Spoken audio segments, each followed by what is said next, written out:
And I want to ask you about this amazing idea that was born out of this crisis. Could you share a bit of that with us, please? Well, it's this business of who you identify as Jamaican, and I suppose from your perspective also Caribbean people. And the idea was triggered by the alarming stories of the level of infection among African Caribbean people, especially in the United States, and more particularly in New York City.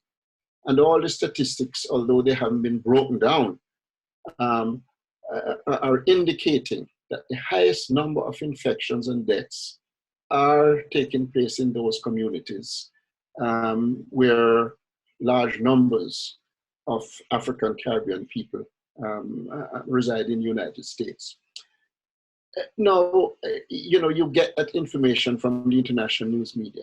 Not a single word has been said in Jamaica.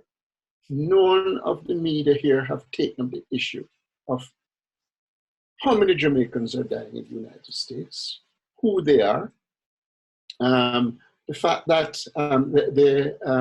they're dying lonely deaths, and just try to imagine the kind of stress that their relatives there, and particularly here around not being able to be there in the last dying moments of their relatives. And basically, I take the view that as Jamaicans at home, we have literally abandoned Jamaicans abroad. In one sense, it's understandable that the immediate fear in front of you right here in Jamaica is so great that you don't have time to think about others abroad. But as far as I'm concerned, only water separates us. If you have a relative in the United States, you don't think of them as being as part of a diaspora. You think about them as being your cousin or your aunt or your uncle or your child. And it's simply a matter of them not being here on the island with you. So from my perspective, and we talk about diaspora engagement, we've set up committees and institutions to connect with this diaspora. And when it comes to the crunch, when they need us, in fact, Milton, the situation is such that Jamaica is in a position, odd as it might sound, to actually help out Jamaicans in the diaspora. We could have sent them masks. We can now today send them food. There is no issue of food or shortage of food in Jamaica. And yet you see people lining up for free food in Florida and parts of New York. So and then there's a totally different dimension to this issue, which is that at the moment Jamaica has 7 deaths.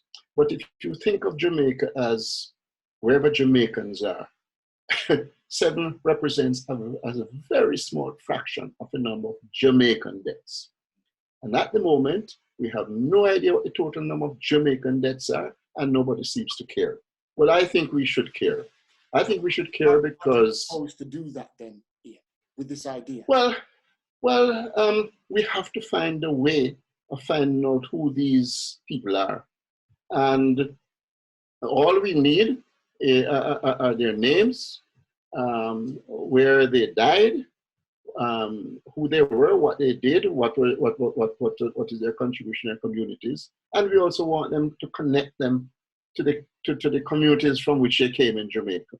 Now, I have a website, JamaicaGlobalOnline.com, and what I would like to do is to invite people from all over the world to simply submit the names of people whom they know have died, so we can at least record and memorialize them in that way. It's a very simple proposition, because I know of no other attempt being made to do that.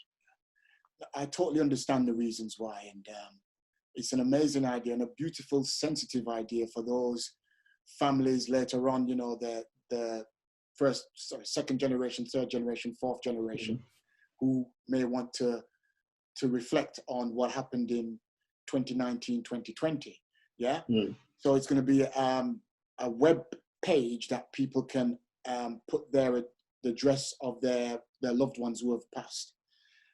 Exactly. And then they just go online and put it exactly on your Jamaica Global Online.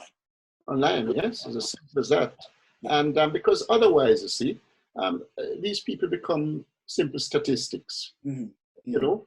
But, you know, there's an ad in here in Jamaica at the moment, a commercial ad that says the coronavirus has no face. I think they're completely wrong. They're completely wrong. That's precisely what we want to do, to give a face to all these people who have died, who are faceless at the moment. I totally agree with that. I have a feeling that some people might say, why is it just Jamaica? Why only Jamaica? Why isn't it the Caribbean? Once again, we're divided. So I'd like you to probably just extend a little bit more on the importance of you as a historian and why Jamaica. Well, if I start from the perspective that you have, as I say, Jamaicans everywhere, Jamaicans in Barbados, Jamaicans in Trinidad, Trinidadians who are married to Jamaicans and vice versa. And therefore, to me, it's one Caribbean. And I have a big beef, Milton. We have the Caribbean community, which is Secretariat, which has a very large communications unit.